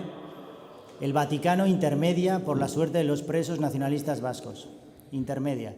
Hay un contacto para decir que aquí hay que levantar de alguna manera la represión sobre unos católicos porque ya había sucedido en la conquista de Guipúzcoa, 16 clérigos fueron asesinados. Esto creó gran malestar en el Vaticano. Ya en Vizcaya no fue ningún clérigo fusilado por consejo de guerra. Y entonces esta circunstancia de la catolicidad tuvo mucho peso. De hecho, hubo también algún laborista inglés que intermedió también por la suerte de los prisioneros a través de sus contactos italianos. Y entonces, entre las rendiciones, la catolicidad, la frontera, luego también hay tesis que dicen que se necesitaba mano de obra para las industrias, porque los franquistas pusieron enseguida en funcionamiento toda esa industria de guerra de la margen izquierda. Ahí se necesitaban técnicos. Yo he consultado, por ejemplo, actas de Altos Hornos, en el cual uno de los dirigentes exige la vuelta de trabajadores cualificados, pese a que tengan un historial izquierdista, porque hay que poner esto en marcha. Y de alguna manera hay también salvoconductos de ese tipo. Luego también está la intermediación de los carlistas. Muchos carlistas tenían vínculos familiares ideológicos con los nacionalistas. Entonces hay un cúmulo de circunstancias y hay que habría que valorar. Pero sobre todo yo me centraría en los pactos con los italianos. Creo que se oye... Creo que está funcionando esto. Bueno, en primer lugar, quería agradecer y felicitar a Itzol y a Aitor pues por esta magnífica idea, por este transcurso de estos 3 meses y la prolongación, que nos ha dado a muchos, supongo, con sorpresa. Yo he sido uno de los sorprendidos. Y desde una primera vez he venido hasta 6 veces, he venido con mi familia, he venido con mis amigos, con compañeros, y me ha parecido absolutamente magnífico el cómo ha sido diseñado el cómo ha sido un sitio de reflexión, de lectura, incluso de expansión, ¿no? O sea, no solamente centrado en un tema, sino muy amplio. Eso quería decir fundamentalmente. Pero yo converjo, o sea, soy el descendiente pues, de una familia de origen, o sea, socialistas desde los años veintitantos, y yo de luego sigo siendo. De los 1.400 fusilados, desgraciadamente para los 1.400, pero a mí me tocan dos. Mi abuelo paterno en Hernani está, y mi tío Anastasio, yo heredo su nombre, en Derio. Otros dos tíos en el frente de Ochandiano, en Ubidea en concreto, están caídos, no sabemos dónde están. Y un hermano de mi madre también, pues también ahí en la ofensiva sobre Villarreal de Álava. Entonces, yo tengo 75 años y esto para mí es una continuidad de una vida entera con ese pensamiento, ¿no? Es decir, yo siempre he tenido esto que he contado en síntesis, nada más. Mi padre también estuvo herido en la guerra, preso en las cárceles, bastantes años, y yo todo eso lo he vivido. Pero sí quiero pensar que estos trabajos que estáis haciendo y que eso se va a transmitir a nuestra generación ya en la última vuelta del camino, como decía Pío Baroja, pero también a generaciones futuras puedan hacer una lectura imparcial, como vosotros decís, pero mantenida en el tiempo, en las generaciones. Y eso y junto a una reconciliación. O sea, difícilmente nos hemos reconciliado en las personas que tenemos ahora nuestra edad, pero entiendo que en las nuevas generaciones, que ya tienen otra generación intermedia con aquellos hechos dramáticos, pues que se pueda leer de otra manera, distendida, pero conocida. Nada más. Muchas gracias. ¿Tenéis algún comentario? Una pregunta, entonces.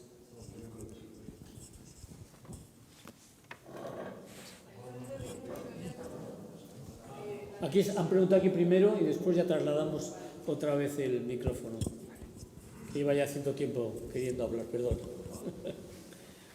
Gabón, mira, he echado de menos que no hayáis inventado los represaliados después de la guerra en batallones de trabajadores y exiliados de alguna forma, obligados a exiliarse en concreto, soy hijo de una maestra juzgada y exiliada que la tuvieron por allí, por Castilla, durante 10 años.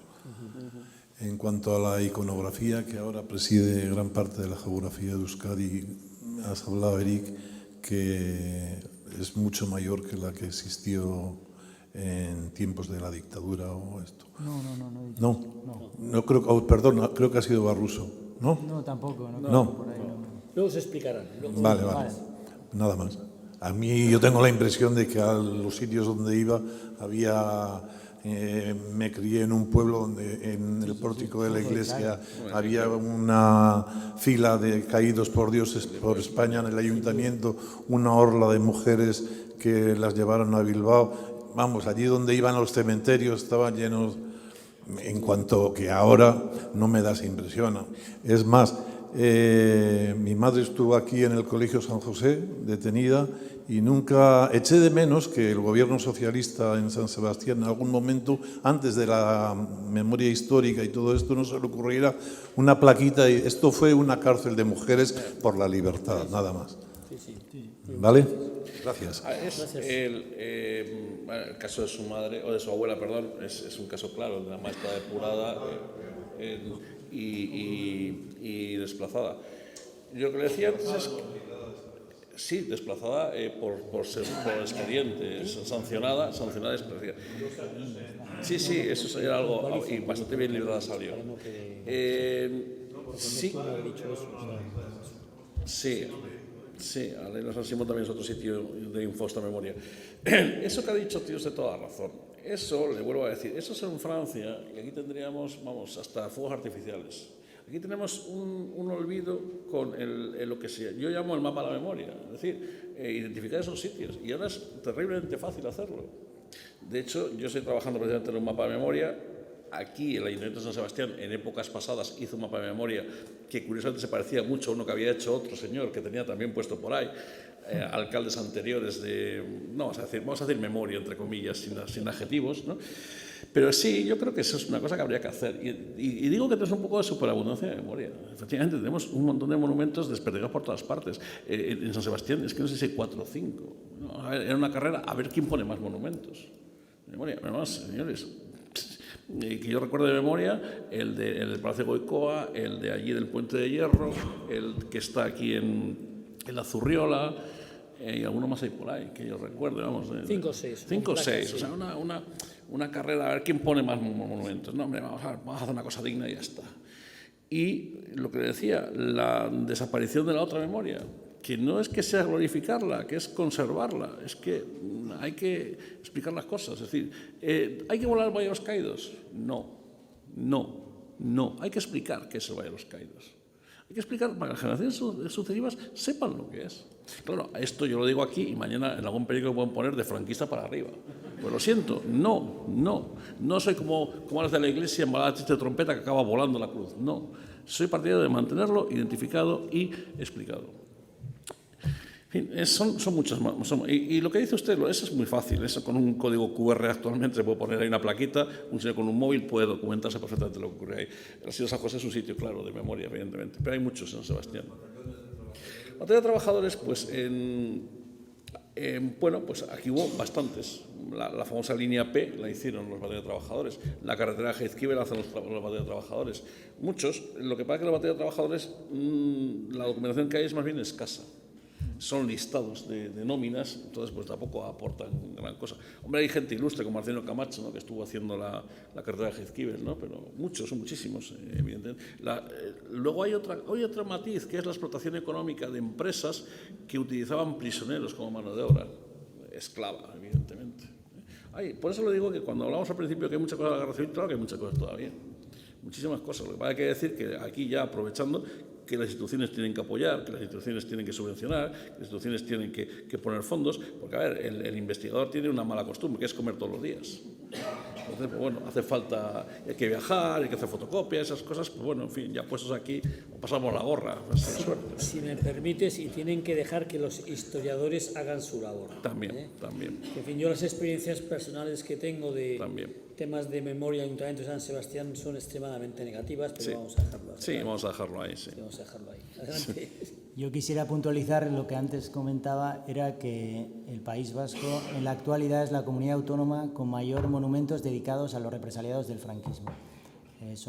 Luego, obviamente, no hubo, como he dicho antes, pueblo español que no dispusiera de monumentos varios dedicados a los caídos. Y también aprovecho para decir que es también una constante en todas las políticas públicas de la memoria. Yo creo que porque es todavía un tema controvertido, la violencia republicana. No hay una placa que explique lo que sucedió en aquel contexto. Como si de alguna manera, si esas víctimas tuvieran asociadas al franquismo, excluyera la capacidad de reconocer el injusto padecimiento que sufrieron. Por ejemplo, en Vizcaya, que es lo que yo he analizado también, el 4 de enero del 37 entraron en las cárceles, sobre todo militantes de UGT, cuando Telésforo Monzón era consejero de Gobernación. Y aquí era de la Junta de Defensa. Y aquí era la Junta de Defensa y también tuvo un lío parecido. Y fueron asesinadas 224 personas, pasadas a cuchillo. Incluso se les robaron pertenencias personales y muchas de esas personas que siempre, como el franquismo luego se apropió, las fagocitó, las utilizó, las presentó como caídos, muchos de esos, la mayoría vascos, ni tuvieron opción para elegir de bando. Todavía Franco incluso ni había asumido la jefatura, pero ya están en la memoria colectiva como franquistas, como caídos, porque aparecían en cada iglesia, en cada placa, y esa memoria pues ha quedado ahí. Y después de tanto tiempo, a día de hoy, no hay ningún tipo de... Incluso las investigaciones que se realizan en ese sentido tienden una pequeña sospecha encima, ¿no? Sí, no, bueno, son ustedes. No, yo no tengo papel en moderador, no únicamente en Bilbao, sí hay, por ejemplo, pero está en estado de deterioro absoluto. Derio está en estado lamentable. Y luego simplemente como observación, pero creo no hay ninguna placa. No, pero aparte que está dejado. Se acaba de reformar, se acaba de adecentar. Ya. Pero bueno, yo únicamente una observación que creo que he quedado, que es obvio decir que aquí lo que estamos planteando es que hay un grupo de facciosos que se levanta contra la idea republicana. Es decir, que hablar de esto no significa, precisamente lo que estamos reivindicando es eso, es decir, que no significa que seamos de un bando u otro. Lo que estamos haciendo como historiadores es recoger todo, sin impedimento de que nos parezca que efectivamente hay una idea republicana y hay unos facciosos que se levantan contra ella. Y eso es un poco lo que diferencia. Y justamente, perdona que Sí, justamente ahora que estábamos hablando de los mitos, es verdad que igual nos hemos centrado más en los mitos actuales, mitos que tienen cierta proyección social en el País Vasco, pero también sabemos los mitos franquistas, aquellos que presentaban la sublevación como algo inevitable, responsabilizando al Gobierno de la República, al orden constitucional vigente, la responsabilidad del levantamiento, como si ellos estuvieran, de alguna manera, tuvieran una mirada providencialista, que estuvieran empujados por el destino. Y casualmente, y siendo muy polémico también en ese sentido, esa mirada inevitable, providencialista, asumiendo la voluntad o asumiendo de una manera encima muy burda la representación de la voluntad nacional. ETA después también presentó la apuesta, desde hasta el último día, la apuesta por el terrorismo como una cuestión inevitable, como si la guerra la hubieran traído a casa. Y eso, pues aquí lo tenía, Madariaga lo comenta, Peixoto incluso comenta también, otra vez por Monzón, que los pueblos nacen como los niños, nacen en sangre, es algo inevitable. Y entonces, aquí también como historiadores, ver que no hay nada inevitable en la historia. Las cosas son, uno asume la violencia para conseguir réditos políticos de forma voluntaria. Luego hay un contexto que tenemos que explicar, obviamente, pero las decisiones son voluntarias, independientes y libres. Sí. El micrófono, por favor. Hablando de mitos de la guerra civil, yo no soy vasco ni español. Yo llevo 40 años aquí y también he intentado investigar el tema, memoria histórica, y sí estoy de acuerdo con ustedes que al estar en Málaga, yo en Sevilla, la gente me comentaron, por ejemplo, la desvendada a Málaga, de Almería, de Sevilla, Badajoz, Zaragoza. La represión ha sido brutal en comparación aquí. Vale. Eso dicho, puedo discrepar con el fondo, el trasfondo de los mitos de la guerra civil. Y propongo que hay el argumento que aquí, que la gente tiene esa conciencia que la represión ha sido peor aquí, no he percibido yo en 40 años. Ni por mucha aprecharle la gente, no he percibido yo eso. De hecho, cuando estuve en Málaga con gente de memoria histórica aquí, me espetaron en el sentido de, pensando que era vasco yo, todo el mundo internacionalmente habla de Guernica y nadie habla de la desbandada de Málaga. Bueno, no es cierto. Eso es un mito, a mi juicio. Otro mito puede ser, en este artículo, no sé quién, la entrevista es con uno de ustedes, señor Castells. Hablan 3 veces, cita la palabra el nacionalismo. ¿Qué es el nacionalismo? En el contexto, por ejemplo, creo que era José Núñez, 1800, escribió un libro en que argumentaba que el peor nacionalismo es lo que no se reconoce. Se refería a español. Entonces, cuando leo artículos en la prensa sobre el nacionalismo, lo malo, se supone, es el nacionalismo, en este caso, independentista. Eso es, para mí, otro mito, semántico, si quiere. El segundo o tercero mito puede ser, otra vez, semánticamente, la expresión, el binomio, la guerra civil. ¿Realmente era una guerra civil, fratricida, como dice el artículo, o era una guerra de clases, de intereses de clases? Puede ser otro mito.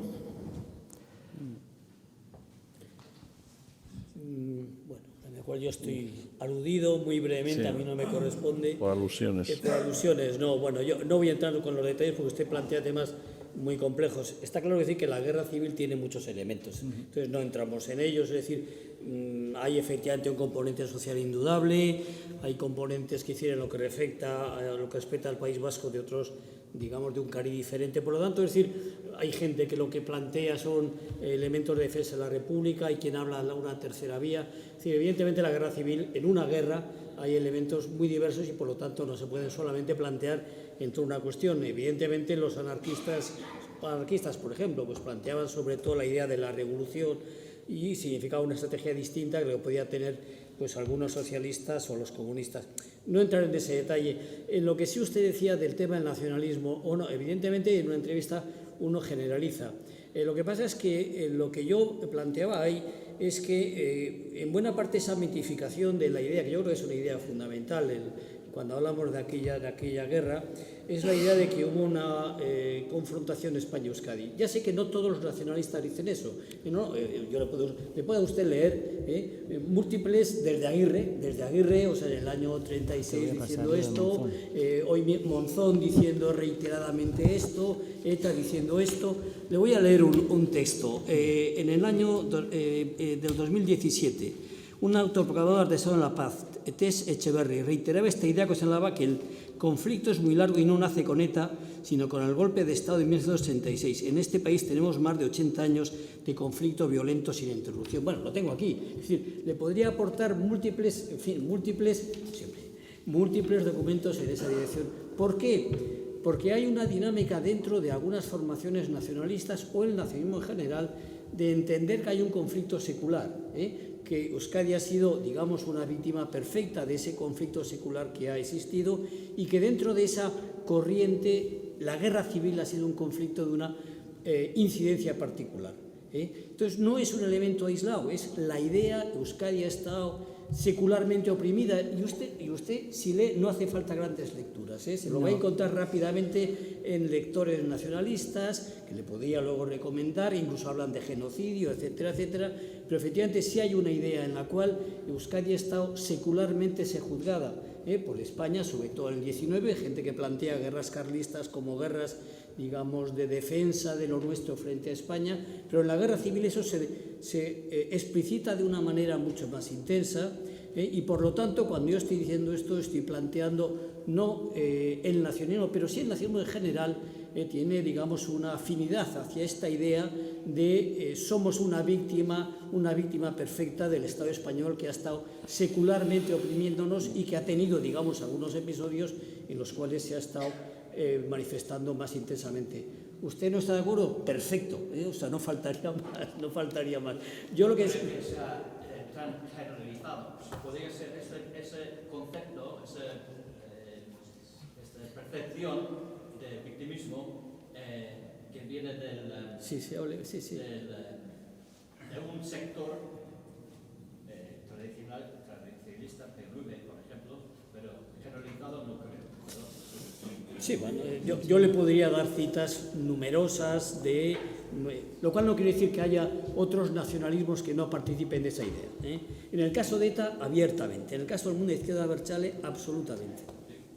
Bueno, aprovecho, ya que hemos hablado antes de Telesforo Monzón, por ejemplo, al hilo de lo que comentaba Luis, que bueno, se ha presentado la guerra civil como un episodio más de una guerra secular de origen remoto que vendríamos luchando los vascos contra los españoles, de alguna forma u otra. Y aprovecho porque traía la cita de aquí, es de Monzón. Monzón fue consejero de gobernación en el gobierno de Aguirre. Después, pues bueno, tuvo una evolución integrista que terminó presentando a los miembros de ETA como los nuevos Budaris, que estaban estaban continuando esa lucha que ya venía de más atrás. Y, por ejemplo, así es como explicaba Monzón la guerra civil. En el 79, una larga guerra que no ha terminado y que yo llamo la guerra de los 150 años. La época de Zumalacárregui y la Primera Guerra, la de Santa Cruz y la Segunda, la de Aguirre y la del Gobierno vasco, la de ETA y Chiquía y Argala. El componente del fondo es el mismo, una guerra nacional de recuperación de los territorios que los terroristas nos robaron hace 150 años. Esto es la lectura que se va trasladando generacionalmente y que lamentablemente perdura a día de hoy. Y acaba Telesforo Monzón diciendo, después de eso, hasta que esa soberanía no vuelva a nuestro pueblo, no hay paz posible. Bueno, en fin, yo creo que son... Sí, se retrataba él solo. Sí. No lo decimos nosotros, lo decía el señor. Telesforo Monzón, sí. No sé si de su palacete de San Juan de Luz o de dónde. O en alguna villa. En alguna villa. Alguna villa de... fin. Sí, la que tendría ahí donde vivía cómodamente. Sí. Bien, más cosas, por favor. Sí que, y rebatiendo un poco lo que dice él, yo cuando estaba en la Castola, la mitad, y estaba en el 81, la mitad se metió a ETA con la canción de Telesforo Monzón. Sí, Le puedo Artuta seguía Horrera. Sí, sí. Entonces, estoy absolutamente de acuerdo con lo que han dicho ustedes. El Telesforo Monzón fue... Son mentes estrechas. Yo he vivido y yo no me he metido en ETA. Y he sabido pues, una cosa y ver la otra. O sea, eso es porque son mentes estrechas, pero no todos somos así. No, evidentemente. Por eso mismo. Entonces aquí ya empezamos a hablar de otras cosas eso que no estamos hablando de la guerra civil. Sí, Por ejemplo, a mí me gustaría que hablarías un poquito del Pacto de San Sebastián, porque yo he oído algo y luego has comentado Trincherpe, que era la meca del Soviet Supremo y tal. Hay que ver Trincherpe en aquella época, antes de la guerra civil, lo que era. Un nido de trabajadores, engañados. Entonces, por eso ahí la izquierda hacía más fuerza. Pero me gustaría que comentarías algo sobre el Pacto de San Sebastián. Bueno, el Pacto de San Sebastián es muy anterior a la Guerra Civil. Es el pacto de todas las fuerzas políticas, excepto el PNV, para traer la República a España. Incluso el PSOE tampoco está ahí, lo hará después, está Ignacio Prieto de título personal. Pero bueno, como cuenta Ignacio Prieto, antes del pacto se fue a la playa a ver a las señoras en bañador. Entonces, bueno, es un acuerdo verbal entre las fuerzas de oposición a la monarquía para acabar con la monarquía, por una vía insurreccional que fracasa, que lo de Jaca, y luego tuvieron la vía legal, que fueron las elecciones del 31. Yo simplemente lo traía a colación por eso que hablábamos de la memoria, cómo ese hecho, que a mí me parece un hecho importante y trascendental en la historia de España, no tenga ningún recuerdo de San Sebastián. Es que duró, me gustaría, lo puedo mirar en la hemeroteca, horas, la placa, horas.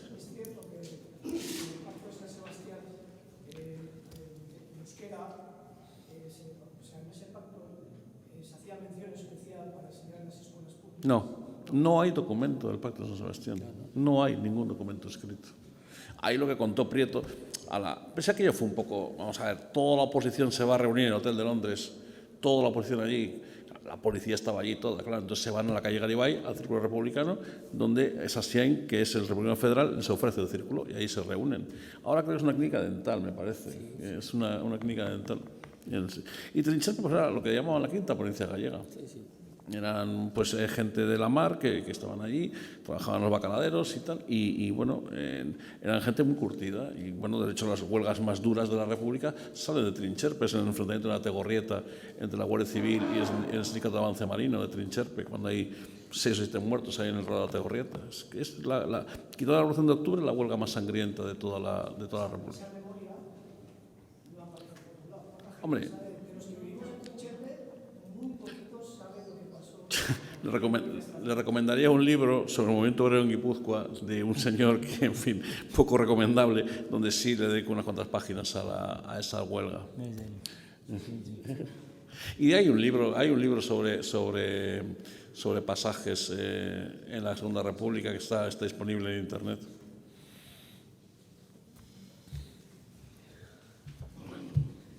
Bien, más cosas. Yo por acabar, busque usted una referencia de Monzón sobre los de Trincherpe.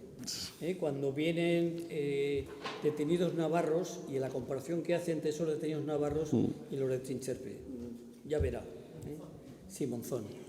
E Irujo también. Irujo, Irujo es que son eso de Trincher, que vienen con banderas rojas y negras y tal, y esos no son de aquí. Pero Monzones... Monzones. Bueno, pues muchísimas gracias a ustedes.